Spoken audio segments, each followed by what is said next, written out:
he spoke to the effect that his ego, Nanos' ego, could actually be the primary reason as to why this case has not been solved. Have you heard anything about Sheriff Nanos and his, how he's conducted this case? Frankly, sir, throwing stones at Nanos, who obviously is in over his head, is not advancing this investigation.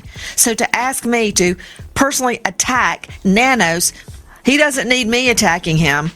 He's stepped in it all on his own. There is no welcome to the channel. Today we are tearing down the wall of silence that has protected the elite for far too long. Imagine a dimly lit office, the air thick with the smell of old paper and fear. On the floor lies a shattered glass trophy, once a symbol of Sheriff Nanos' pride, now nothing but a jagged, sharp reminder of a failed investigation and a broken life. Nancy Guthrie vanished into thin air, and while the world watched the news in horror, they missed the silent 911 call that was suspiciously cut short at the 4-second mark. We've obtained a hidden CCTV angle leaked directly from the department's server, showing Nanos in a fit of rage, literally shredding an FBI evidence file before the federal agents could even step into the building. The most powerful law enforcement officer in the county made a single 12-second mistake. His ego, that one moment of arrogance, changed Nancy's fate forever. I am holding a red folder right now, evidence that has been scrubbed from every public record and database. Inside is a photograph so haunting it will change how you see Sheriff Nanos forever. I will reveal the contents of this folder at the very end of this video. The click gap is over. The war for the truth starts now. While the world was grieving for Nancy Guthrie and lighting candles, a planned conspiracy was being engineered behind closed doors. We were told Sheriff Nanos was working around the clock, surviving on coffee and no sleep, but no one noticed the silent exchange in the basement parking lot where senior federal agents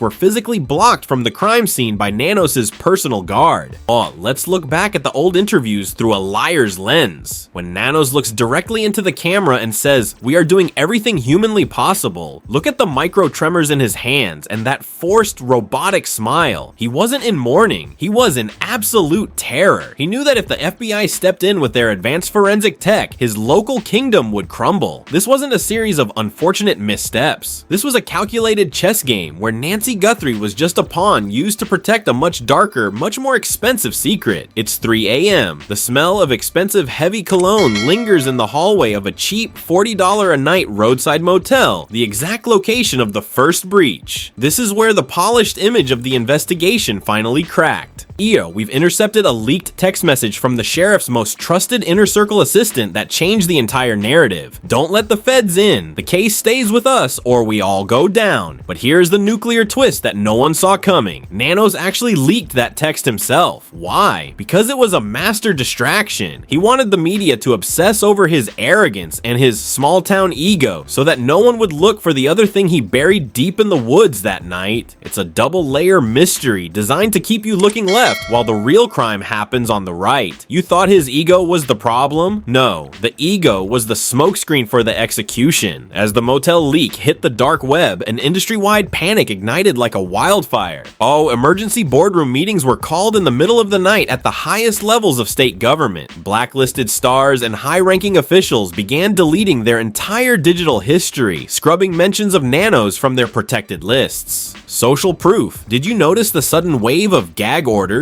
When our team reached out to Nanos' former deputies, the silence was chilling. But now, a shadow figure has emerged. An ex-partner who has finally broken a 10-year ironclad non-disclosure agreement. This isn't just a cold case about a missing woman anymore. It is a full-scale war against the establishment that kept Nancy Guthrie's voice silenced for years. The narrative has shifted from "where is she" to "who paid to keep her gone." This isn't just YouTube gossip. This is a career execution happening in real time.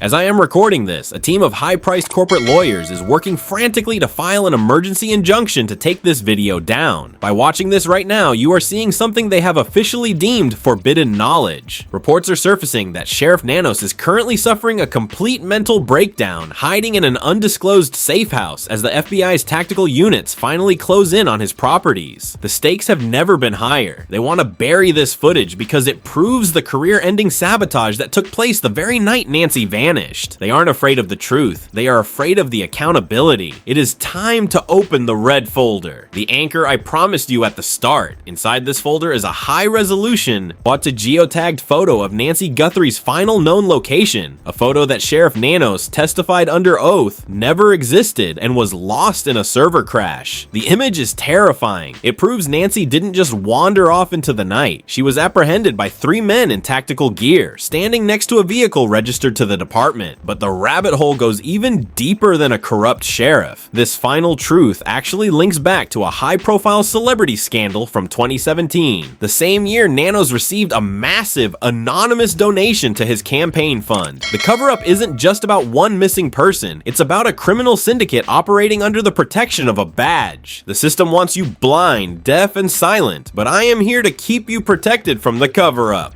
If you want to stay one step ahead of the next leak before the lawyers find a way to shut this channel down, you need to subscribe and hit that notification bell right now. I have one final question for the real seekers of truth, and I want you to be honest. Is Sheriff Nanos a victim of a much larger corrupt system, or is he the monster who built the entire show? Type victim or monster in the comments below. I am personally looking for the most detailed, well-researched theories to feature in part 2 of this investigation. We aren't just watching a video, we are building a case. The war for Nancy Guthrie has just begun.